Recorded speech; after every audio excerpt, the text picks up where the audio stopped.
Here's a budget. I created this in Google Spreadsheets and I've used it for over 10 years. I've used this to basically make any big purchase I've ever made. Paid off about $100,000 in debts. With this, I've used this to take vacations, to plan for that, to automate investments, and to really just live the life that I've always dreamed of for myself and for my family.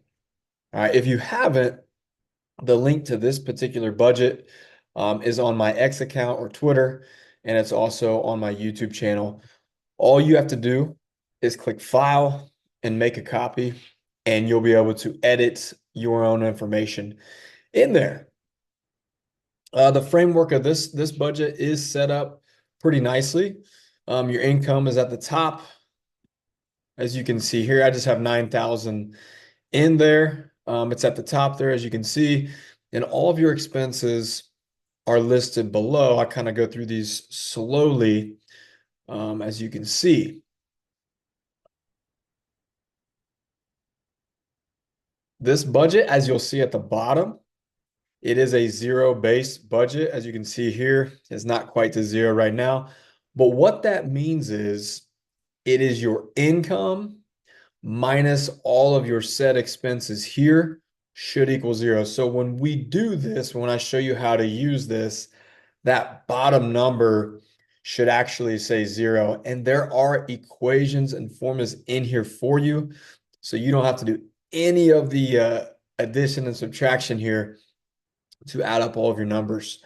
So that's pretty nice for you there.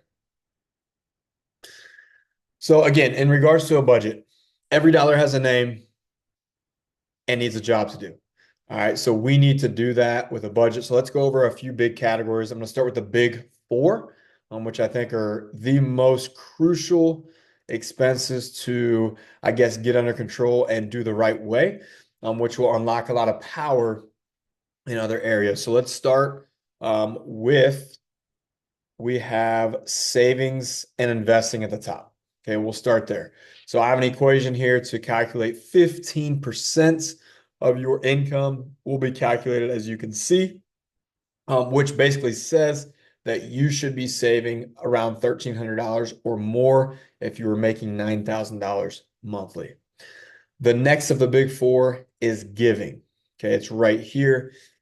Again, this is what we do. You can do it how you want, but I always say give 10% or greater. So in this case, 10% would be $900, as you can see here. And then if you go down to the next one, which is probably your largest expense, you have housing. All right. Now, I've always lived by, since, I've owned a house for almost 10 years now. I've always lived by the rule of 30% of your income or less should be going here.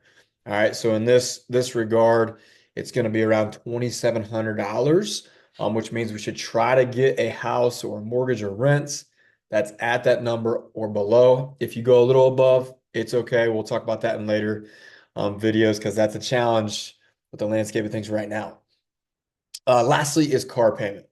All right. So that's in your transportation section. Let me fix this. So we have car.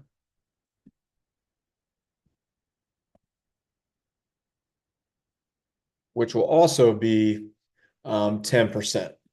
Okay, it'll also be 10% of your monthly income. So you can see that number listed right here as well, showing that we should not get a car payment or a car that's going to have a payment of greater than $900 a month, which the average car payment for a new car is around $750, for a used car is around $585, I believe. So again, we're kind of we're close to those numbers, but I always say if you can get that way lower, that's going to unlock a lot of power in other areas, specifically with investing.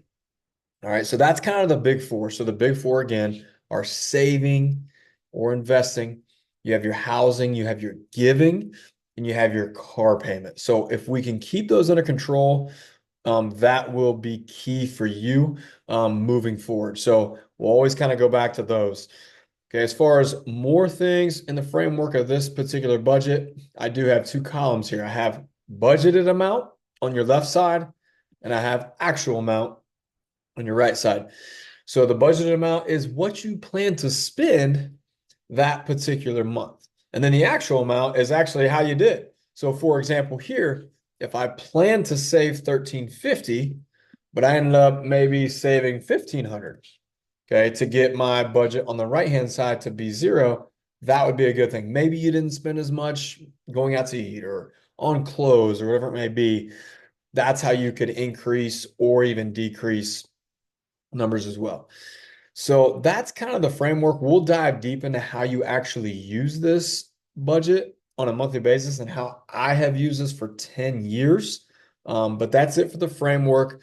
In the next video, I will show you the system at which you can use this, and highly recommend you use this in order to unlock so much financial freedom, because I know that that's what you want. That's why you're here. So take those steps. Make sure you understand this part of the video before the next, and then the next one will break down how to use it and how it's used per month. Thank you so much for watching. Like and subscribe if you get a chance, for more stuff in regards to budget and also faith, family, and finance. Thank you all. Have a great day.